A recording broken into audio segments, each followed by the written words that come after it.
this morning is Chief Michael Tracy of the Georgia Southwestern State University Police and Colonel Eric Bryant of the Sumter County Sheriff's Office. I'd like to give you an update on activity and the status of the investigation through the night. The Georgia Bureau of Investigation has continued to work the scene of the shooting through the night. They're still there this morning to make sure they haven't missed anything now that the sun's back up. We have received calls throughout the night from citizens giving us information. We have developed some credible leads that are being followed up on one at a time. We have investigative teams composed of the FBI, the GBI, the U.S. Marshal Service, Americus Police, and Sumter County Sheriff's Office deputies. We're all working together to follow up leads as they come in. We're asking that the public continue to call. We have not arrested the suspect yet. We have not got a good location on the suspect yet. As leads come in, we're following them up. So we still need the public's help to help us identify where this man is hiding and bring him in. Teams are out this morning doing neighborhood canvasses around the area where the shooting took place. They're going door to door to make sure we haven't missed any witnesses and see if anyone has any additional information that they can add. I'm going to turn it over to Chief Tracy. He'll give you an update on the status of Officer Smith. I'm Chief Mike Tracy of Georgia Southwestern State University Campus Police. Yesterday they transported our officer to the trauma center in Macon, airlifted him there. He underwent successful surgery last night and he is in critical but stable condition at this point. And that is as updated as information I have for him. Eric, all right. I'm Eric Bryant, Chief Deputy with the Sheriff's Office here in Sumter County. At this point, my role is to just emphasize the importance of our community and sharing information with us and keeping us updated. And also, we want to thank our community for the support that we've been given throughout the course of this investigation with your calls, prayers, donations, food, and supplies has been graciously plenty. We also want to re-emphasize to this community as well as neighboring communities that there is a reward amount out. The reward amount now has increased to $70,000 for the arrest of the accused in this case. And we're just asking and emphasizing our community to continue supporting our local law enforcement and trying to get this person of interest into custody. Also thanking our community for the support that we received at this point. Thank you. Thank you, Colonel. I'd like to echo that. We just want to say thank you to our community. There has been an unbelievable outpouring of support. Calls, texts, emails, people lined up at the door to bring food for the officers as they're coming in and getting their new assignments. So we just want to say thank you. And we, again, want to encourage the community. If you know something, please speak up. Please come forward and talk to us. I'll take a few questions. If I can answer them, I will. Terry Sanders with NBC News. What are you telling people who live in the area, have their children go to school today, who have to go about their everyday routines while at the same time knowing that there may be somebody who's armed and dangerous in the area? How do they balance life? What we're encouraging people to do is to go about your life. Go about your normal activities. The schools are open today. Georgia Southwestern is open. They're preparing for graduation this week. We can't hide and we can't hunker down in fear. So people do need to be cautious. They need to be aware of their surroundings. If someone knows where this man is hiding, they need to tell us so we can get him off the street. We don't have any credible information at this moment of exactly where he is. We have no information that he has left the area, but again, we don't have any information that he has.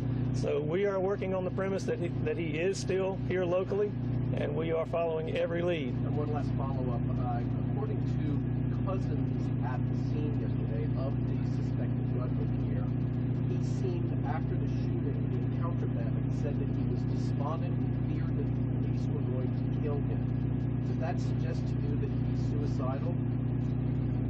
I don't know what his frame of mind is. I know that there have been a lot of internet posts. There's been a lot of social media. He has posted social media. There's been a lot of speculation on the social media posts that have been made. We don't know his state of mind at the moment. I'll echo what GBI Director Keenan said yesterday in appealing to him.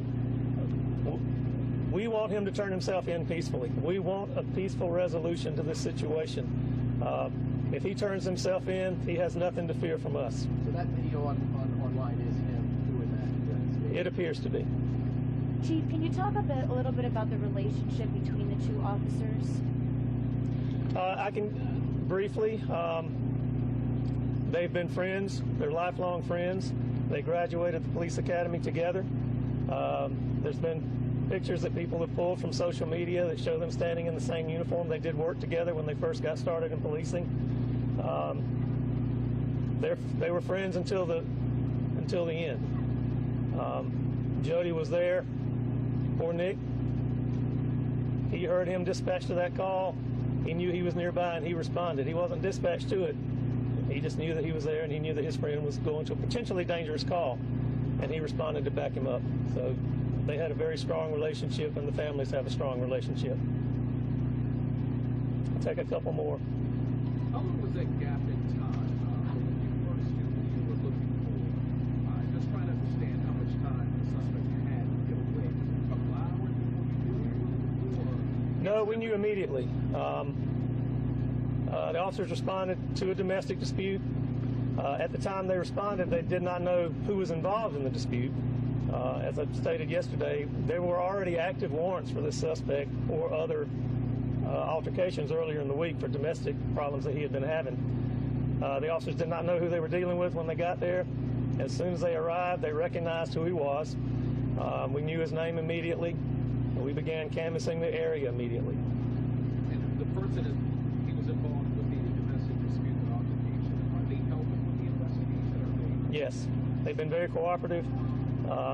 They've been taken to a safe place and provided with counselors for their domestic violence. Chief, as we're getting to that 24-hour mark, is it more challenging for law enforcement officers that we haven't been able to locate him yet? Clearly, we had hoped to be able to locate him quickly and bring this to a quick resolution. The more time that goes by, the harder it's going to be. That's why we need people to help us. He needs to be located, and he needs to turn himself in. Do you have Yes, an officer body cam or any kind of dash cam, anything that shows you what happened, whether the officer who was shot had an opportunity to even pull his weapon? Was he shot in the chest, shot in the back? I mean, how did that happen? It's still under investigation. The GBI is handling the investigative part of it. I can tell you that gunfire was exchanged. The suspect fired on the two officers. Officer Smar was able to return fire. We don't know if the suspect was hit. If he was, it wasn't serious enough that he couldn't continue to run away. That's all part of the investigation. It happened very quickly. Video? There is body cam video. All our officers are issued body cams. GBI is reviewing all that video at this time. Have you thought about releasing a still image from that or release the suspect? Well, we've released the suspect's photo, the latest booking photo. The still, we have a much better photo that shows what he actually looks like. We'll be working with the GBI throughout the day. We are putting together a profile on the suspect to give you a little bit more information about him, and we'll release that a little bit later this morning. What's the biggest challenge now for the when it comes to the search? Of course, this is a big rural area. Are you guys concentrating on that particular area, or is it tough for you to sort of navigate between these different towns? Well, at this time, we're following up leads from all over. We've had people call in from areas surrounding this area who think they may have seen them. All of our neighboring jurisdictions are working very closely with us. If we get a tip that he may be in a neighboring town, we're calling that agency and they're following up on those tips for us. We've had a lot of tips come in, and we're going to be following up on all of those today, and hopefully we'll be able to locate him.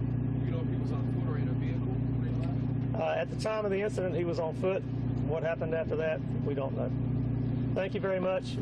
We'll have a little bit more. To search in the semi-rural area, what is that like for you all? Well, we don't have any credible information that he's in a particular spot, so there's not an ongoing physical search. What we're having to do is follow up on leads. So as people call in, they think they've seen him or they think they have information, or they provide us with the name of someone who may know, we're having to follow up leads one by one. So we're just having to check each. Helping the suspect get around? Anybody aiding him? And so, do you have a message for that person? Well, if anyone is hiding him or aiding him, then our message to them is they need to turn him in.